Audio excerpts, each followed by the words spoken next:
کی بھی رائے ہے؟ بلکہ وسیم بھائی میں ایک ایکسٹریم مثال مثلا ذکر کر دوں.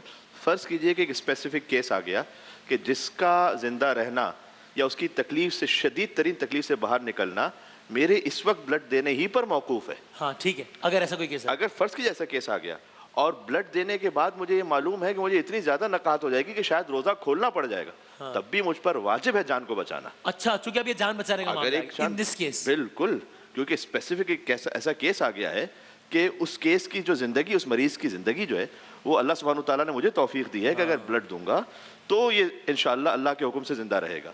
تو اس صورت میں واجب ہے کہ اگر مجھے اپنا روزہ چھوڑ بھی دینا پڑتا ہے تو میں چھوڑ کر اس کی جان کو بچاؤں. یہ زیادہ اولویت رکھتا ہے. کوئی انسان ڈوب رہا ہو، میں نماز پڑھوں تو مجھ پہ واجب ہے کہ میں اپنی نماز کو توڑ کر اس غریق ہونے والے مطلب ڈوبنے والے کی جان کو بچاؤں.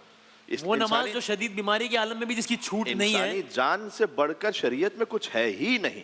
ہر عبادت وہ یا تو موقوف ہو جائے گی یا ساقط ہو جائے گی اس وقت کے لیے. انسانی جان کو بچانا رائٹلی کہتے ہیں نا کہ ہیومینٹی کا ریلیجن ہے اسلام. بھائی اسلام سے زیادہ کس نے پروموٹ صلی کیا؟ اللہ علیہ وسلم نے اپنی ایک زوجہ محترمہ کو گوشت دیا اور کیسے تقسیم کر دینا. تو انہوں نے تقسیم کیا کچھ اور کچھ رہ گیا تھا. تو حضور نے آ کے کہا آپ نے تقسیم کر دیا. انہوں نے فرمایا کہ کچھ دے دیا ہے کچھ رہ گیا ہے. حضور نے کہا جو دے دیا ہے وہ رہ گیا ہے. جو خون آپ نے دے دیا ہے واہ واہ واہ، وہ رہ گیا ہے اللہ کی بارگاہ. کیا بات. قبلہ آپ کچھ کہنا چاہتے ہیں؟ یہ جو آپ نے رپورٹ دی ہے نا کہ بلڈ ڈونیشن کا ریشو اتنا کم ہو جاتا ہے، یہ ہمیں نہیں توجہ تھی اس بات کی طرف.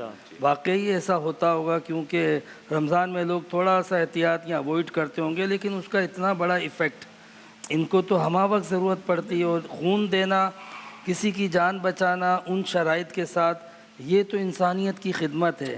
ایک انسان کی جان بچانا پوری انسانیت کی جان بچانے کے مترادف ہے.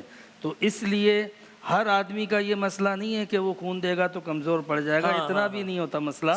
اس لیے ثواب سمجھ کے، خدمت خلق سمجھ کے، انسانیت کی خدمت سمجھ کے، اسپیشلی رمضان میں جو نہیں دے رہے ہیں وہ دیں بلڈ، تاکہ وہ پرابلم سولو ہو جائے، مسئلہ حل ہو جائے. خصوصی طور پہ جن کے بچوں کے ساتھ یہ تھیلیسیمیا کا معاملہ ہوتا ہے نا اور اس وقت خون نہ مل رہا ہو، ان کی حالت ایسی ہوتی ہے، اتنی خطرناک ہو جاتی ہے کہ وہ بیچارے پاگل ہو رہے ہوتے ہیں. تو ہم سب کی طرف سے یہ ہے کہ بالکل دیں اس معاملے. وہ صاحب کا نام ہے کاشف اقبال. ان کا اپنا بیٹا تھا جو کہ اس مرض کا شکار ہو کے دنیا چلا گیا بالکل جوان عمر میں. انہوں نے اس کے بعد تیہ کیا، انہوں نے تھیلیسیمیا کا پورا ایک مرکز کھولا جہاں پر فری علاج اور سب کچھ ہوتا ہے. انہوں نے مجھے آنسوؤں کے ساتھ روتے ہوئے بات بتائی. انہوں نے کہا اللہ میں ہاتھ جوڑ کے کہتا ہوں کہ پلیز آپ علماء کرام سے کہیے گا اور اگر وہ مناسب سے اس کو انڈورس کریں. ہمیں انہوں نے کہا ہم مر جاتے ہیں رمضان میں، ان کے الفاظ ہم مر جاتے ہیں.